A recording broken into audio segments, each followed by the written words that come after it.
বিএনপির ভাগ্যে কি আছে, বা বিএনপি নামক যে রাজনৈতিক দলটি, এটির ভবিষ্যৎ কি?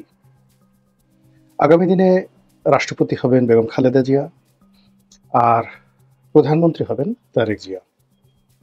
তারেক জিয়ার পর তার স্ত্রী হবেন প্রধানমন্ত্রী, তার স্ত্রীর পর তার সন্তান জাইমা রহমান হবেন প্রধানমন্ত্রী। তো এই যে বিএনপির একটা যাকে বলা হয় ইকুয়েশন, এই ইকুয়েশন নিয়ে যে স্বপ্ন শেখ হাসিনার পতনের পর বিএনপির নেতাকর্মীরা দেখেছিল, সেই স্বপ্নটি হাল আমলে কেমন আছে? সামনে যে নির্বাচন আসছে, বিএনপি যেভাবে চাচ্ছে ওভাবে কি নির্বাচন হবে, নাকি বিএনপি এমন একটা জালের মধ্যে জড়িয়ে পড়েছে যেই জাল থেকে বের হওয়ার মতো শক্তি, সামর্থ্য, সময় এবং সুযোগ কোনোটি বিএনপির নেই? এ সকল বিষয় নিয়ে আলোচনা করব। তার আগে বলে নেই, নতুন যে কিংস পার্টি, ডক্টর মোহাম্মদ ইউনূসের দল এনসিপির একজন কর্তা একদিন টেলিভিশনের একটি টক শোতে বলে ফেললেন যে আগামী নির্বাচনে বিএনপি 50 থেকে 100টি, বড় জোর 50 থেকে 100টি সিট পেতে পারে। তাহলে বড় জোর 50 থেকে 100টি সিট যদি তারা পায়, তাহলে তো কোনো অবস্থাতেই তারা সরকার গঠন করতে পারছে না। তারা হয় বিরোধী দল হবে, অথবা এটা কোয়ালিশন সরকার হবে। তো তার সেই কথাটা নিয়ে ভীষণ রকম ট্রল হলো, ঠাট্টা হলো, মশকরা হলো। কিন্তু যে তরুণ নেতা এই কথা বলেছেন, তিনি আমাদের মতো বা আমাদের চেয়ে যারা সিনিয়র যারা রয়েছেন রাজনীতিবিদ, তাদের মতো এতটা কূটকৌশলী নন। তিনি যেটি শুনেছেন, তিনি যেটি বুঝেছেন, অনেকটা সেই শেখ হাসিনার যে সন্তান সজীব ওয়াজেদ জয়ের মতো। যেমন সজীব ওয়াজেদ জয়ের কাছে তথ্য ছিল যে এইবার আওয়ামী লীগ ক্ষমতায় আসবে, 2018 সনের অনেক আগে তিনি বলেছিলেন। তো তখন সবাই হাসাহাসি করেছিল, তথ্য বাবা, তার কাছে খবর আছে।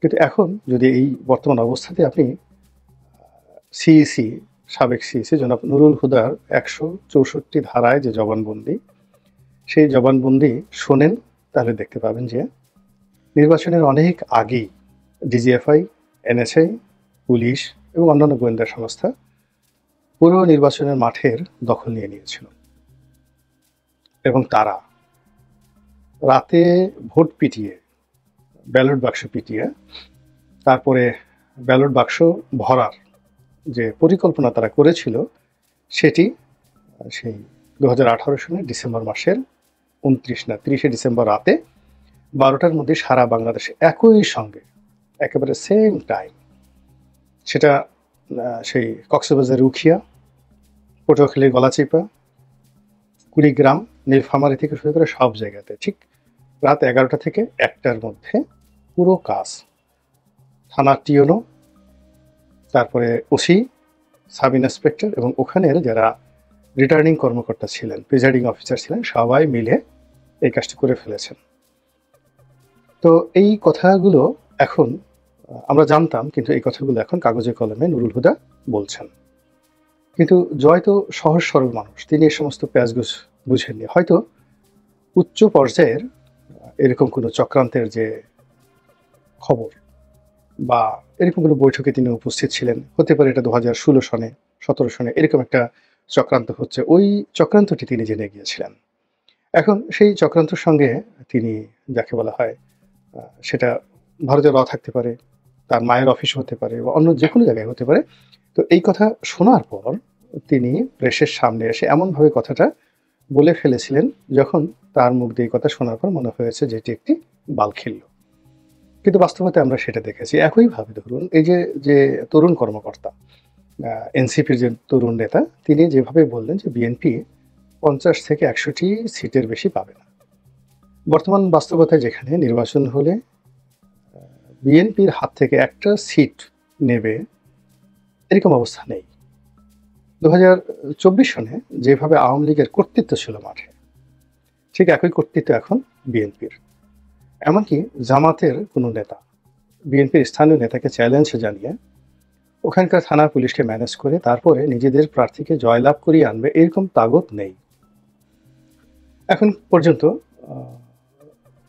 বিএনপিকে চ্যালেঞ্জ জানিয়ে, জেলাকে চ্যালেঞ্জ জানিয়ে, অর্থাৎ বিএনপির জেলা কমিটি, উপজেলা কমিটিকে চ্যালেঞ্জ জানিয়ে তারপরে সেখানে ভোটারদেরকে মাঠে এনে বিরাট একটা ভোট বিপ্লব ঘটানো একেবারে ১ কোটি ভাগের মধ্যে ১ ভাগও সম্ভব নয়।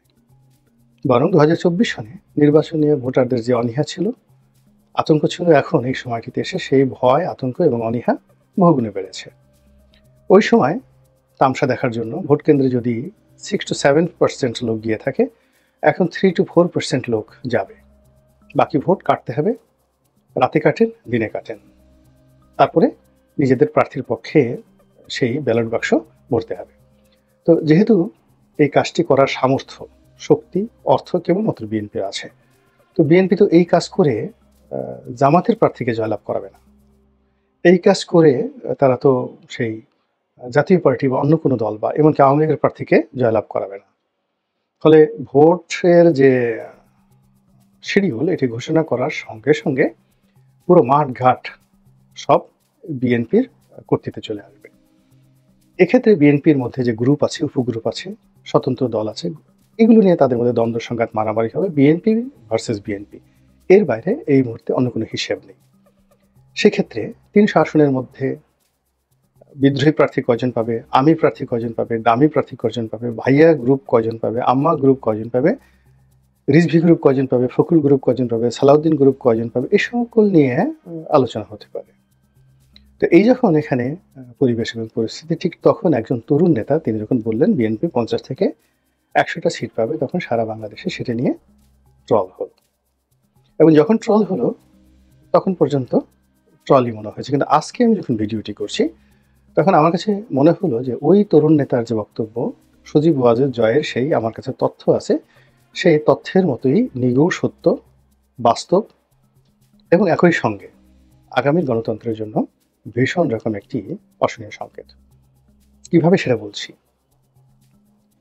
আপনারা দেখেছেন যে অতি সম্প্রতি জুন মাসের 28 তারিখে ঢাকাতে একটি মহাসমাবেশ হয়েছে।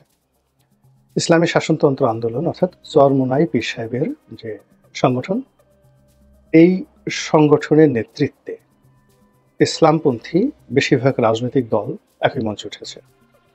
আরও অবাক করা ঘটনা হলো জনাব তারেক রহমান সাহেবের খুব ঘনিষ্ঠ বন্ধু এবং বিশ্বাসযোগ্য সিপাহ সালার, মানে ধরুন যে কাজ তারেক রহমান সাহেব গত ৩-৪ বছরে তার দলের সুলতান সালাউদ্দিন টুকু সাহেবকে দিয়ে, শহীদউদ্দিন চৌধুরী অ্যানিকে দিয়ে কিংবা জহিরুদ্দিন স্বপন সাহেবকে দিয়ে করাননি বা বিশ্বাস করেনি, এইরকম গুরুত্বপূর্ণ কাজ যাদেরকে দিয়ে করিয়েছেন তাদের মধ্যে 2 জন ব্যক্তি হলেন, একজন গণ অধিকার পরিষদের জনাব নুরুল হক নুরু, আর একজন হলেন এবি পার্টির জনাব মঞ্জু সাহেব।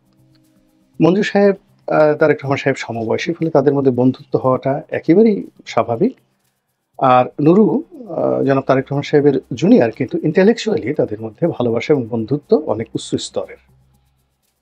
এবং আশ্চর্যের ব্যাপার হলো যে দলের পক্ষ থেকে এই এবি পার্টিকে এবং নুরুকে অর্থাৎ গণ অধিকার পরিষদকে সর্বোচ্চ সম্মান, মর্যাদা এবং ছাড় দেওয়ার জন্য তারেক রহমান সাহেবের যা যা করা দরকার তিনি সর্বোচ্চ সেটা করেছেন। কিন্তু অবাক করার ব্যাপার হলো যে এই 2 জন ব্যক্তি বিএনপির এই জোটটা ছেড়ে চরমোনাইয়ের জোটে গিয়ে উপস্থিত হয়েছেন। 1। 2 নম্বর হলো যে এই মুহূর্তে রাজনীতির সবচেয়ে বড় ট্রাম্প কার্ড, সেটি হলো সংখ্যানুপাতিক হারে নির্বাচন। তো সংখ্যানুপাতিক হারে নির্বাচন মানে রাজনৈতিক দলগুলোর নামে ভোট হবে। টেকনাফ থেকে তেঁতুলিয়া পর্যন্ত রাজনৈতিক দলের প্রতীকের উপর জনগণ ভোট দেবে এবং সারা দেশে যে ভোট হবে সেই ভোটগুলো একত্র করে এরপরে 300 ভাগে বিভক্ত করে সর্বনিম্ন এক একটি আসনে কত ভোট পেলে একজন সংসদ সদস্য নির্বাচিত হবে। যেমন ধরুন সারা বাংলাদেশে ধরুন 8 কোটি ভোট পড়েছে, তো 8 কোটি ভোটের মধ্যে বিএনপি, এনসিপি, অন্যান্য যে সকল দল আনুপাতিক হারে এক একজনের ভোট কত পেয়েছে, তো 8 কোটি ভোটকে 300 ভাগে বিভক্ত করে দেখা গেল যে প্রতি সিটে এত ভোট লাগে। তো সেই অনুযায়ী দেখা গেল যে যে দল যত ভোট পেয়েছে সেই দলকে সেই কয়টি সংসদ সদস্য পদ ছেড়ে দেওয়া হলো। এবং এইভাবে ছোট ছোট দলগুলো যারা কখনোই এমপি হতে পারেনি বা সংসদে আসতে পারেনি, তারা অনায়াসে সারা বাংলাদেশে এরকম ভোট পেয়ে তারা কিন্তু 10টি 12টি 15টি 20টি সেই সংসদ সদস্য পদ পেয়ে যাবে। তো সেক্ষেত্রে ধরুন চরমোনাইয়ের কথাই বলি, তাদের সারা বাংলাদেশে যদি 50 লাখ ভোট থাকে, যদি 2 লাখ করেও ধরি, 1 লাখ ধরলাম না, 2 লাখ করে যদি ধরি বা 1.5 লাখ করে ধরি, তারা 30 থেকে 35টি আসন পেয়ে যায়। আর যদি তারা জোটে আসে বিএনপির সঙ্গে বা আওয়ামী লীগের সঙ্গে, তাদেরকে বড় জোর 2টো সিট দেওয়া হতে পারে। তাও সেখানকার আওয়ামী লীগের নেতাকর্মীদের ঠেলা গুঁতো খেয়ে তাদের বেঁচে থাকাটাই দায়, পাশ করা তো দূরের কথা। নুরুল হক নুরুর একই অবস্থা, এবি পার্টির একই অবস্থা। তো সেক্ষেত্রে ছোট ছোট রাজনৈতিক দলগুলো সেই 28শে জুন তারিখে ঐক্যবদ্ধ হয়ে তারা যে দাবি করেছে যে সংখ্যানুপাতিক হারে ভোট হবে এবং এর বাইরে তারা নির্বাচনে যাবে না, এবং সরকার তো আগেই সুশুরি দিয়ে রেখেছে রাজনৈতিক দলগুলোর ঐক্য হতে হবে, সংস্কারের ব্যাপারে ঐক্যমত হতে হবে, তা না হলে এই নির্বাচন হবে না। তাহলে এখন চিন্তা করুন যে বাংলাদেশে বিএনপি এবং তার সমমনা 3-4টি দল, তাও ছোট ছোট, এবং এখন পর্যন্ত 3-4টি দল যারা বিএনপির সঙ্গে আছে, অদূর ভবিষ্যতে তারাও থাকবে কিনা যথেষ্ট সন্দেহ রয়েছে। আর অন্যদিকে এনসিপি সহ অন্যান্য যে দলগুলো আছে তাদের সংখ্যা প্রায় 200 হয়ে যাবে, নিবন্ধনযুক্ত দলের সংখ্যা প্রায় 100-র বেশি হয়ে যাবে। জাতিসংঘ আসবে, তারপরে শেষে আমেরিকা আসবে, ইউরোপ আসবে, সারা দুনিয়ার যারা পর্যবেক্ষক তারা আসবেন, এসে দেখবেন যে 100 রাজনৈতিক দল, নিবন্ধিত রাজনৈতিক দল চাচ্ছে যে সংখ্যানুপাতিক ভোট হোক, আর বিএনপি একা চাচ্ছে যে না, এটা হবে না। তাহলে বলুন তো, বিশ্ব যে জনমত এটি কি ডক্টর ইউনূসের পক্ষে যাবে না? যাবে। আর সেক্ষেত্রে যদি সংখ্যানুপাতিক ভোট হয়, তাহলে বিএনপির পক্ষে 50টি বা 100টি সিট পাওয়াই আসলে কঠিন হয়ে যাবে, ভীষণ রকম কঠিন হয়ে যাবে। এবং সেক্ষেত্রে আওয়ামী লীগ তারাও প্রায় 50 থেকে 100টি, এমনকি 150টি সিটও তারা পেয়ে যেতে পারে। তাহলে এই কথাটি, যেটি 28 তারিখের যে মহাসমাবেশ, সেই মহাসমাবেশের মাধ্যমে আমরা যেভাবে বুঝলাম, এটা সেই যে তরুণ নেতা, তিনি আগে শুনেছিলেন হয়তো ম্যাটিকুলাস ডিজাইনের অংশ হিসেবে 6 মাস আগে শুনেছিলেন, এরপর অনেক দিন বুকের মধ্যে তিনি সেটা পাথর চাপা দিয়ে রেখেছিলেন, এবং একটা সময় আর সহ্য করতে না পেরে রাগ হয়ে তিনি বলে দিয়েছিলেন। আর সেটা বলার পরে যে ট্রল হয়েছিল, সেই ট্রলটি এখন কতটা বাস্তবে রূপ নিতে যাচ্ছে তা হয়তো আপনারা ইতিমধ্যেই টের পেয়ে গেছেন। তো কাজেই বিএনপির ভাগ্যাকাশে আগামী দিনে কি পরিমাণ সৌভাগ্য রয়েছে, দুর্ভাগ্য রয়েছে, রাষ্ট্র ক্ষমতায় তাদের কি পরিমাণ অংশগ্রহণ রয়েছে, তা কতটা নিশ্চিত এবং কতটা অনিশ্চিত বোধহয় আপনারা বুঝতে পেরেছেন। আল্লাহ আমাদের সবাইকে হেদায়েত দান করুন এবং হেফাজত করুন। আসসালামু আলাইকুম ওয়া রাহমাতুল্লাহি ওয়া বারাকাতুহু।